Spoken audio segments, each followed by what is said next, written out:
The vanishing fleet.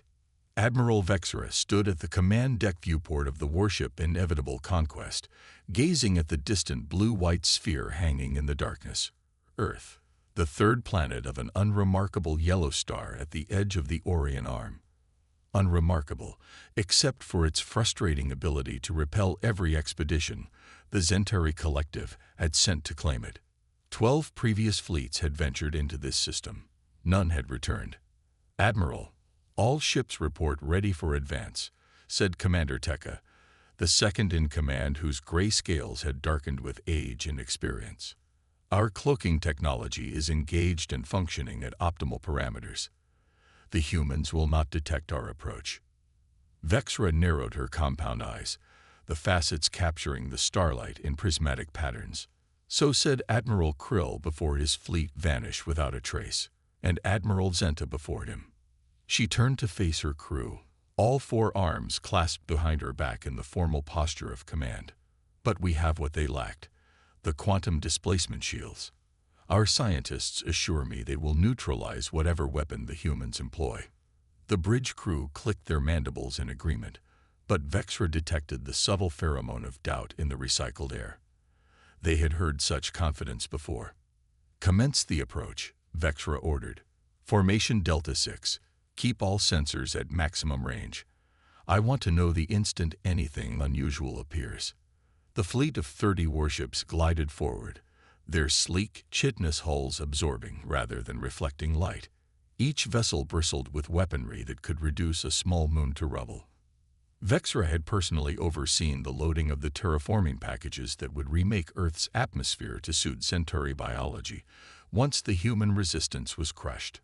As they passed the orbit of the red planet, Mars, the humans called it, Vexra felt the first stirring of unease. Nothing had challenged them yet. No defensive satellites, no patrol ships, nothing to indicate that this world possessed the capability to destroy 12 previous invasion fleets. "Admiral," Tekka's voice carried an edge of confusion. "Our long-range scanners show no advanced defensive infrastructure. There are primitive satellites, some small orbital stations, and debris, but nothing that could threaten our fleet." "Keep scanning," Vexra ordered. "The humans must have something hidden." Hours passed as the fleet approached the sphere where Earth's moon orbited. Still nothing. The tension on the bridge grew palpable, a miasma of anticipation and dread. "We're entering weapons range of the planet," reported the tactical officer. "Shall we begin bombardment of their major population centers?" Vexra hesitated. This was too easy. "No. Hold position. Launch scout drones first. Full spectrum analysis." A dozen small, unmanned craft detached from the fleet, darting ahead toward Earth's upper atmosphere. They were expendable, designed to gather data and transmit it back before being destroyed. The scout drones crossed an invisible boundary and vanished from sensors. Drones offline. The sensor operator chittered in alarm. No explosion, no energy signature. They simply disappeared. "Deploy secondary drone wave," Vexra commanded, mandibles clicking in agitation. "Activate all shield configurations." Another wave of drones launched forward, their programming adjusted to emit constant telemetry. They crossed the same boundary and likewise vanished. But this time, the final data packets revealed something extraordinary, a ripple in space-time, almost imperceptible, but definitely artificial. "It's some kind of dimensional trap," Tekka suggested. "The humans have discovered how to fold space." Vexra's antennae twitched in disbelief. Impossible. Their technological development shouldn't have reached that level for centuries. Before Tekka could respond, alarms blared across the command deck. "Multiple spatial distortions forming around the fleet," shouted the tactical officer. "They're appearing out of nowhere." Vexra spun toward the holographic display. Dozens of rifts in space had materialized, surrounding her ships in a three-dimensional net.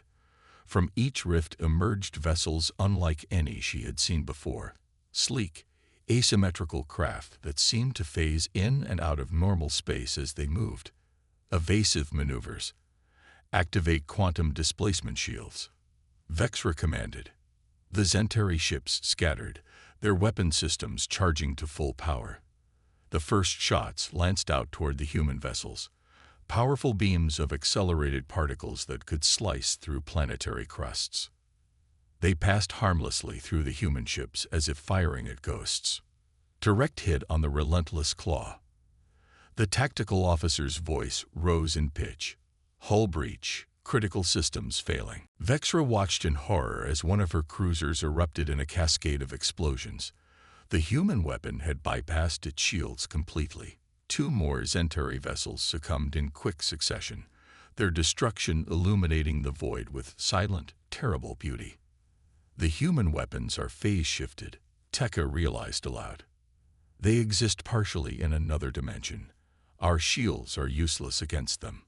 All ships, retreat beyond the red planet's orbit. Vexra ordered, furious at being outmaneuvered. Regroup and prepare for. Her words died as a shimmering distortion appeared on the bridge itself. The air twisted and folded, and suddenly 6 figures stood before her. Humans, clad in armor that seemed to flow like liquid metal, their faces obscured behind faceplates that reflected the Zentari crew in fractured images. The lead human stepped forward. Admiral Vexra of the Zentari Collective. The figure said, voice translated perfectly into Zentari speech patterns. I am Commander Sarah Chen of the Earth Defense Force. Your fleet is surrounded, your ships are being disabled, and your invasion has failed. Vexra hissed, mandibles flaring in a display of defiance. How did you penetrate our shields? How do you know my name? The same way we knew about your previous 11 invasion attempts, Commander Chen replied, removing her helmet to reveal a face with features Vexra recognized as female. We exist partially out of phase with normal spacetime. We can see you. You cannot see us, until we wish to be seen. Impossible, Vexra chittered. Such technology is beyond your understanding. Chen finished. Perhaps you underestimated what humans will do when threatened. She gestured, and a holographic display materialized between them, showing Vexra's fleet being systematically disabled by the phantom human ships. You have a choice, Admiral. Surrender and learn, or resist and be destroyed like those who came before you. Vexra's compound eyes fixed on the human commander, seeing for the first time not a primitive being to be conquered, but something far more dangerous. An equal, perhaps even a superior. I will hear your terms, Vexra said at last. Commander Chen nodded. A wise decision, one that none of your predecessors made. She touched a control on her wrist, and the bridge around them dissolved, replaced by the interior of what was clearly a human vessel. Welcome aboard the threshold. It's time you understood why the Zentari Collective, and all others who have tried, fail when they challenge Earth. The nature of humanity. Admiral Vexra's 4 arms were bound by restraints she couldn't see but could definitely feel. Energy fields that hummed with power beyond anything in the Zentari arsenal. She and Commander Tekka had been brought to what appeared to be a briefing room aboard the human vessel Threshold, while the rest of her captured crew were held elsewhere. Commander Sarah Chen sat across from them, her armor now retracted into what looked like an ordinary uniform, revealing a small, fragile-looking human female. Appearances, Vexra had learned, were deeply deceptive with humans. 12 fleets, Chen said, her voice even. 12 attempts to invade our world. You would think the Zentari Collective would learn. The Collective does not retreat from valuable resources, Vexra replied stiffly. Earth is classified as a Class 5 habitable world. The Empire needs. Spare me the imperial justifications, Chen interrupted. We've heard them all before from a dozen different species. What I want to know is why you thought you would succeed where others failed. Vexra's mandibles clicked in irritation. Our quantum displacement shields were designed specifically to counter your phase-shifting technology. Our scientists studied the fragmentary data from previous expeditions. The shields should have worked. Chen actually smiled at this. So you knew about our phase-shifting capability. Interesting. Your scientists must be quite talented to deduce that from the limited information that escaped our containment protocols. Not talented enough, it seems, Tekka muttered. Chen nodded and touched a control panel. A holographic display sprang to life between them, showing Earth's solar system. Let me tell you a story, Admiral Vexra. 100 years ago, humanity was confined to Earth, taking its first tentative steps to the Moon and Mars. We were vulnerable, divided, technologically primitive by galactic standards. The display shifted, showing images of early human spacecraft, bulky, inefficient things that made Vexra's scientific training cringe. Then the Scarvians came, Chen continued, the first alien species to discover Earth. They didn't announce themselves or attempt communication. They simply attacked. The hologram showed massive ships descending over human cities, weapons firing. They nearly wiped us out, Chen said, her voice hardening with remembered pain. 3 billion dead in the first week. Our militaries shattered. Our cities in ruins. Vexra had studied pre-invasion intelligence on Earth, but had seen no record of this devastation. How did you survive? We adapted, Chen replied simply. It's what humans do best. When the Scarvians landed their ground forces, expecting to find only traumatized survivors, they instead met a resistance unlike anything they had anticipated. Our scientists had already begun reverse engineering their technology from crashed ships. Our soldiers had developed guerrilla tactics that exploited the Scarvians' hierarchical battle doctrine. The hologram shifted again, showing human fighters using captured alien weapons, striking from hiding, vanishing before retaliation could come. But the real breakthrough, Chen continued, came from an unexpected source, a theoretical physicist named Dr. Eliana Wright. She discovered that the Scarvian drives operated by manipulating dimensional boundaries. She realized that with modification, this technology could be used to shift matter partially out of phase with normal spacetime. Vexra's antennae twitched in realization. You didn't develop this technology yourselves. You stole it. We adapted it, Chen corrected. The Scarvians used it only for propulsion. We saw further applications. When we drove the last Scarvian from Earth, we made a decision as a species. Never again would we be vulnerable. Never again would we fight a fair fight against those who came to take our world. The display changed again, showing the rapid development of human technology over mere decades. Phase-shifting weapons, dimensional pocket generators, ships that could slide between realities. Every species that has come to conquer Earth has contributed to our defense, Chen explained.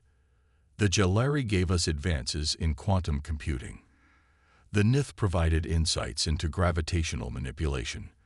The Vor's biological technology revolutionized our medicine. And now the Centauri. She looked at Vexra with something like gratitude. Your quantum displacement shields are actually quite brilliant. Once we've fully analyzed them, they'll significantly enhance our own defensive capabilities. Vexra felt her exoskeleton grow cold with the implications. You're using invaders as technology donors. Not intentionally, Chen said with a shrug. We prefer peaceful contact and exchange. But those who come with weapons drawn leave us little choice. So what happens now? Tekka asked. You disable our fleet, steal our technology, and... Chen stood and gestured for them to follow. The invisible restraints vanished, and Vexra cautiously rose to her 4 feet. Chen led them through corridors that seemed to bend in impossible ways until they reached what appeared to be an observation deck. Through the transparent wall, Vexra could see Earth rotating serenely, and around it, hundreds of ships, far more than had engaged her fleet. Some were visible, others partial phantoms, existing in multiple planes of reality simultaneously. This is the Earth Defense Fleet, Chen said proudly. Every ship incorporating technology from those who thought us easy prey. We could have built an empire of our own with this power, but that's not our way. We simply want to be left alone. Vexra's tactical mind raced through the implications. If you possess such capabilities, why not simply destroy all invaders? Why capture me and show me this? Because unlike some species, we prefer not to kill when there are alternatives, Chen answered. and because someone needs to carry a message back to the Centauri collective. What message? Vexra asked, though she suspected she already knew. That Earth is not worth the cost, Chen said simply. That we wish to be left in peace, but we are prepared for war on a scale that would devastate your people. That there are better paths than conquest. Chen touched another control, and a new hologram appeared. Star charts showing countless worlds, many glowing with the specific signature that indicated habitable planets. There are 13 uninhabited Class 5 worlds within 200 light-years of your home system, Chen said. We're prepared to share the coordinates as a gesture of goodwill. Worlds where you can flourish without bloodshed. Vexra studied the human commander carefully. And if the collective rejects this offer, if they send a 13th fleet, then it will disappear, just like the others, Chen replied, her expression hardening. But with one difference. No survivors will be returned to tell the tale. The threat hung in the space between them, and Vexra knew it was not empty. She had seen enough to understand that human mercy was a choice, not a necessity. I will convey your message, Vexra said finally. I cannot promise how the collective will respond. Chen nodded. That's all we ask. A single ship will be prepared for your return journey.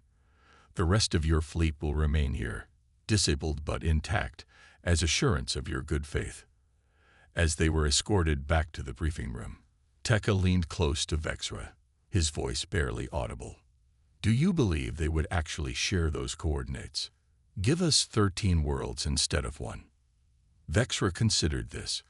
I believe they would. It costs them nothing and gains them peace. She paused, watching Chen walk ahead of them. Besides, I suspect Earth is far more dangerous than any uninhabited world could ever be. 3 days later, Admiral Vexra stood on the bridge of the Swift Return, once a Centauri scout ship, now modified by human engineers for the long journey home. Her small crew, just enough to operate the vessel, worked around her, subdued but alive. As the ship accelerated away from Earth, Vexra dictated her final log entry to the Grand Council of the Centauri Collective. I return to you as the sole survivor of our expedition to claim the world called Earth. I bring with me knowledge of why our fleets disappear near that blue world, and wisdom purchased at terrible cost. The humans do not seek conquest or domination. They seek only to be left alone, and have paid for this right with blood and ingenuity beyond our understanding. They offer peace and opportunity in place of conflict. I strongly urge the Council to accept this offer, for I have seen the alternative, and it promises only oblivion. The humans have a saying, those who beat their swords into plowshares will plow for those who do not. Let us not test their patience further. There are other worlds. There is only one Earth. As the ship passed the heliopause, leaving the solar system behind, Vexra watched the blue dot of Earth vanish from the view screen. She wondered how many other species would ignore the warnings and send their fleets into that graveyard of ambition before they learned what she now knew. Some worlds are not meant to be conquered. Some species are not meant to be ruled. And humanity, above all, was not to be underestimated.